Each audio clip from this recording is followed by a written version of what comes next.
My name is Chris Pulliam. I'm the senior pastor at First Christian Church. I'm Mo McSwain, and I'm a wife and mom. I am Elizabeth Sharkey. I am an attorney by trade and former practice, and I am a mom by choice. My name is Ryan McSwain, and I am a traveling specialist. I'm Steve Spitzer. I'm an attorney here in Tyler. I'm Mike Johnson. I'm a CPA here in Tyler, Texas. I'm Doug McSwain, and I'm an attorney. I loved Young Life. I loved the singing. I loved the skits. I loved the talk the leaders gave. From the moment I went, I was hooked. It's pretty wild. A lot of singing, a lot of, the skits were hilarious.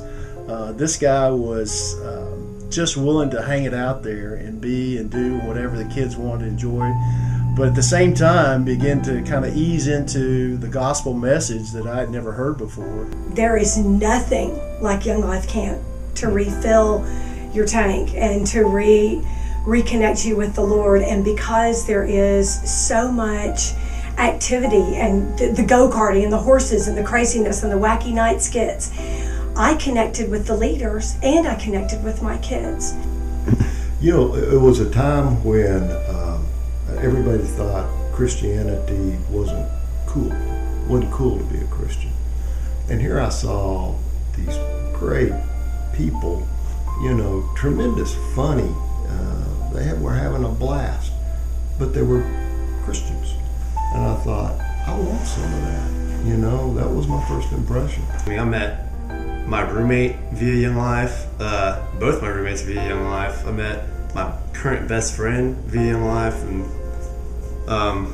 all my events that I went through in college were all Young Life events, and a lot of my best memories are because of Young Life. And we actually helped scholarship a kid to camp one year, and every time we see him, he hugs my husband and me and talks about how Young Life Camp changed his life and that he wouldn't have gone if it hadn't been for community help.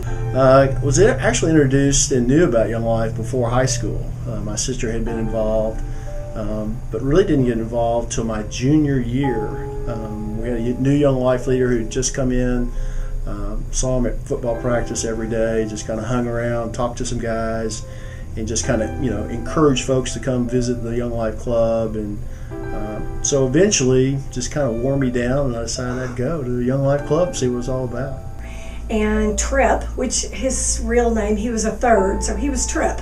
And Trip was a trip, and he was great. And he came to football games, and he came to school and had lunch, and everybody loved being around him. So that drew kids in who didn't have a church. In the church, I learned about community.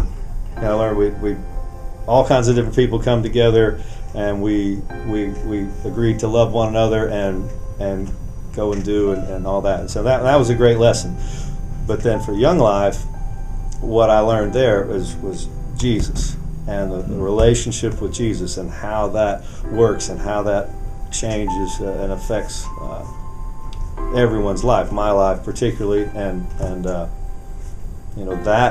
that changed my life.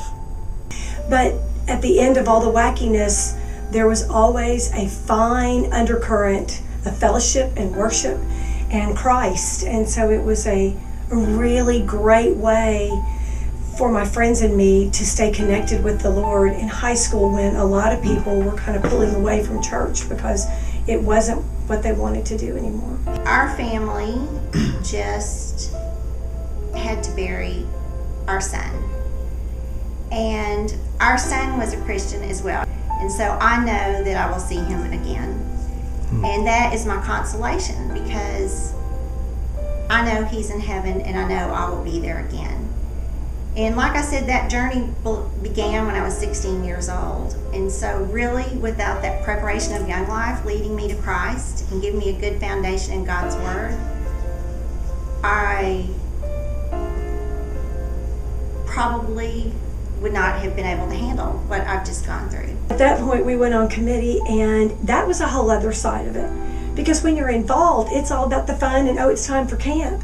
And you don't pay attention to the fact that behind the scenes, someone's back there fundraising, someone is back there promoting Young Life in the community, and most importantly, meeting every week and praying for us, praying for the leaders, praying for the kids. I never gave any thought to all that going on when I was in the thick of it, because that was what the older people did. And I didn't have to know where the money came from when the bus appeared for camp. We just got on. And so being on committee gave me a much greater appreciation for the community support. Or what Young Life showed me was that these are the people that have this much fun while being faithful, and that blew me away. I would say that Young Life is a great thing to be behind and a great thing to support, because it reaches kids that other ministries don't necessarily reach. Had it not been for Young Life, I don't know where I'd be today. I'm Steve Spitzer, and I believe in Young Life. I'm Mike Johnson, and I believe in Young Life. My name's Doug McSwain, and I believe in Young Life. I'm Mo McSwain, and I believe in Young Life. I'm Chris Pulliam, and I believe in Young Life.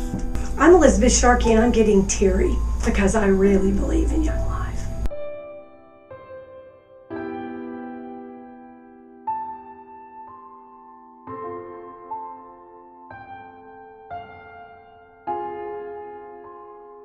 Key moments in Young Life ministry that everybody may not know about, and some key moments in the ministry of Johnny Russell. It was right here just a few weeks ago that Johnny Russell was sitting right here, and he prostrated himself on the floor. And I don't mean it was all the way. It was all the way down, and it was like this. And it wasn't just for a few seconds. It was like 10 or 15 seconds. He was down on the floor. See, now most people don't know about this, but I do. I was here. He was looking for a place. He was groveling for a place to have club, but there was really no need to grovel. We're thrilled to have them here whenever, but I just wanted you to know that, those of you out there, the depths or the lengths to which Johnny Russell will go to help our children grow in their relationship with Jesus Christ. He's crazy. He will do anything, and I appreciate it much.